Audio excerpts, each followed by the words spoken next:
quand je parle aussi du financement des partis politiques, je suis parti de la loi, Monsieur le ministre. J'ai dit que la loi dit qu'on ne peut pas empêcher à des nationaux sénégalais qui ont la nationalité, qui sont des citoyens sénégalais de militer dans un parti politique parce que c'est la Constitution qui leur reconnaît ce droit.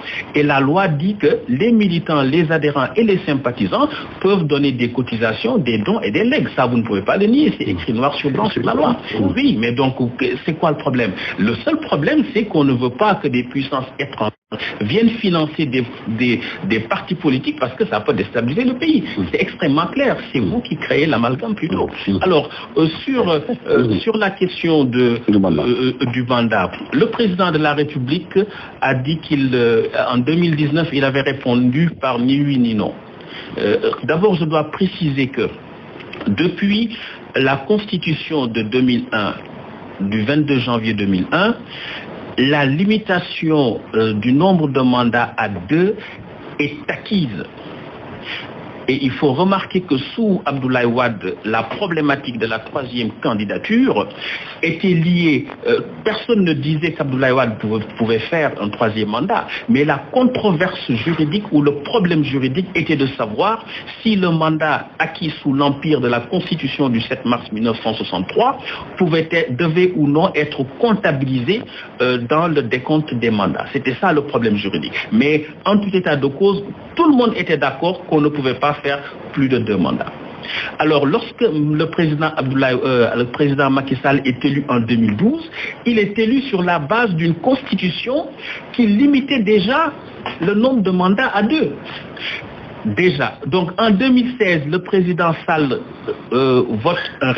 fait voter un référendum. Il fait le tour du Sénégal pour expliquer qu'il faut limiter les mandats à 2, qu'il faut même verrouiller parce que les mandats étaient déjà limités à 2. L'article 103 de la Constitution pose une clause d'intangibilité pour préciser que la forme républicaine de l'État, le mode d'élection, la durée et le nombre de mandats consécutifs du président de la République ne peuvent faire l'objet de révision.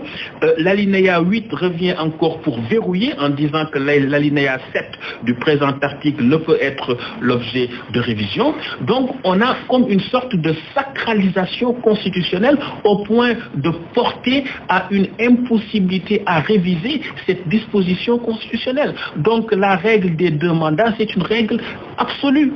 Et l'article 27 de la Constitution, dans son esprit comme dans sa lettre, et on ne peut plus clair. Le mandat du président de la République, la durée du mandat du président de la République est de 5 ans. Nul ne peut exercer plus de 2 mandats consécutifs. Nul ne peut exercer plus de 2 mandats consécutifs. D'abord, il faut commencer par préciser qu'est-ce qu'un mandat. Un mandat, c'est une habilitation à parler au nom et pour le compte du peuple pour un temps déterminé.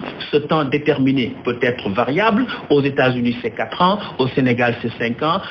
Ailleurs, ça peut être 7 ans.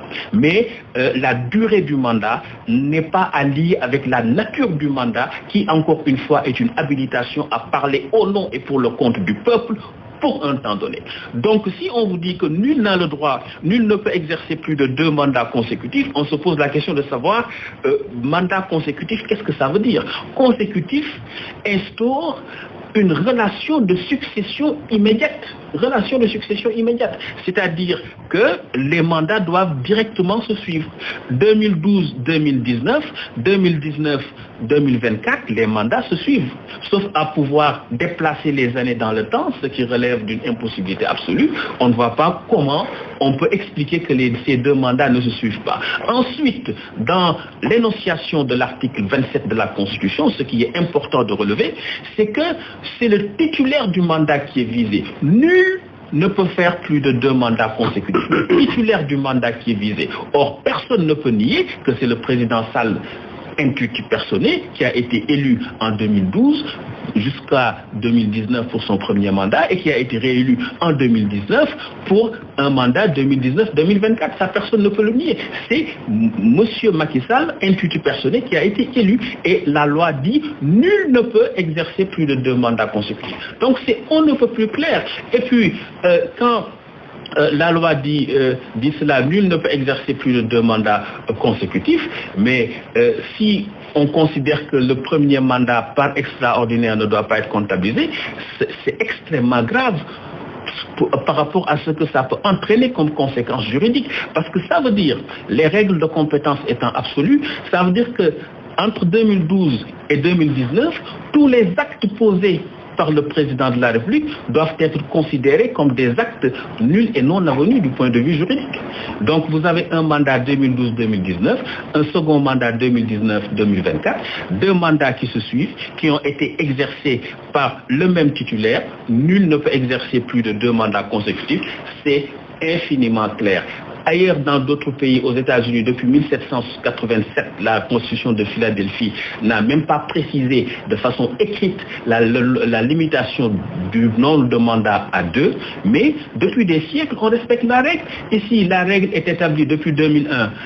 La règle a été renforcée, verrouillée avec l'article 27 dans sa rédaction nouvelle, et avec une clause d'intangibilité avec l'article 103 de la Constitution. Tout cela pour verrouiller, et on trouve encore le luxe de nous parler d'une possibilité de faire miroiter une possibilité de 3e mandat. Je crois que c'est tout à fait scandaleux.